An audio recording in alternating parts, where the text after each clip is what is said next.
مولا کہوں تجھے، باغ خلیل کا گل زیبا کہوں تجھے، تیرے تو وصف عیب تناہی سے ہے بری، حیراں ہوں میرے شاہ میں کیا کیا کہوں تجھے، حیراں ہوں میرے شاہ میں کیا کہوں تجھے۔ امام بوصیری رحمۃ اللہ علیہ کو کون نہیں جانتا؟ امام بوصیری رحمۃ اللہ علیہ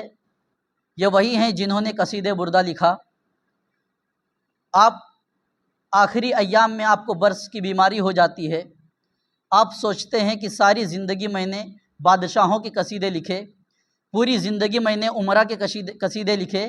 پوری زندگی میں نے وزیروں کے قصیدے لکھے، پوری زندگی میں نے اغنیا کے قصیدے لکھے، پوری زندگی میں نے مالداروں کے قصیدے لکھے، لاؤ اب سید الانبیاء کے قصیدے لکھوں، لاؤ اب امام الانبیاء کے قصیدے لکھوں۔ آپ قلم اٹھاتے ہیں اور لکھتے ہیں مولا یصلی وسلم دائما ابدا علی حبیبک خیر خلق کلہم محمد سید الکونین واثقلین هو الحبیب الذی ترجى شفاعته لكل حول من الاحوال مقتحم یا ربی بالمصطفیٰ بلغ مقاصدنا واغفر لنا ما مضى یا واسع الکرم۔ اتنا لکھتے جاتے ہیں، آپ کی آنکھ لگ جاتی ہے، آپ سو جاتے ہیں، رسول کونین صلی اللہ علیہ وسلم خواب میں تشریف لاتے ہیں اور فرماتے ہیں اے امام بوصیری کیا لکھ رہے تھے، ذرا وہ قصیدہ تو سناؤ جو لکھتے لکھتے تم سو گئے تھے۔ حضور نبی کونین صلی اللہ علیہ وسلم جب یہ فرماتے ہیں تو حضرت امام بوصیری رحمۃ اللہ علیہ عرض کرتے ہیں یا رسول اللہ صلی اللہ علیہ وسلم میں نے یہ لکھا ہے مولا یصلی وسلم دائما ابدا علی حبیبک خیر خلق کلہم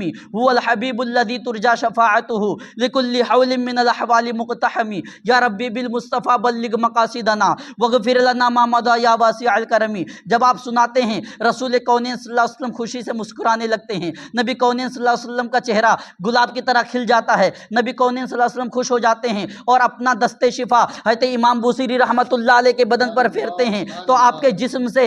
جسم سے برس کی بیماری ختم ہو جاتی ہے۔ اور رسول کونین صلی اللہ علیہ وسلم نے آپ کو خواب میں ایک چادر عنایت فرمائی تھی۔ یہی وجہ ہے کہ اس قصیدے کو قصیدہ بردہ کہا جاتا ہے، کیونکہ عربی میں بردہ چادر کو کہتے ہیں، اور رسول کونین صلی اللہ علیہ وسلم نے آپ کو خواب میں ایک چادر عنایت فرمائی تھی، اسی وجہ سے اس قصیدے کو قصیدہ بردہ کہا جاتا ہے۔ جب امام بوصیری رحمۃ اللہ علیہ کی آنکھ کھلتی ہے، آپ بیدار ہوتے ہیں تو کیا دیکھتے ہیں کہ آپ کے جسم سے برس کی بیماری ختم ہو گئی ہے، آپ شفا یاب ہو گئے ہیں، اور اللہ کے رسول صلی اللہ علیہ وسلم نے جو خواب میں آپ کو چادر عنایت فرمائی تھی وہ چادر آپ کے خواب میں آپ کے سرہانے موجود ہے۔ رسول کونین صلی اللہ علیہ وسلم کی حدیث پاک ہے، آپ فرماتے ہیں من رآنی فی المنام فقد رآنی لأن الشیطان لا يتمثل بی، جس نے مجھے خواب میں دیکھا اس نے مجھے ہی خواب میں دیکھا، کیونکہ شیطان میری مثل اختیار نہیں کر سکتا، یہ رسول کونین فرماتے ہیں۔ یہی وجہ ہے رسول کونین صلی اللہ علیہ وسلم ہمارا عقیدہ اور ایمان ہے کہ رسول کونین صلی اللہ علیہ وسلم اگر خواب میں کسی کو کوئی چیز عطا فرماتے ہیں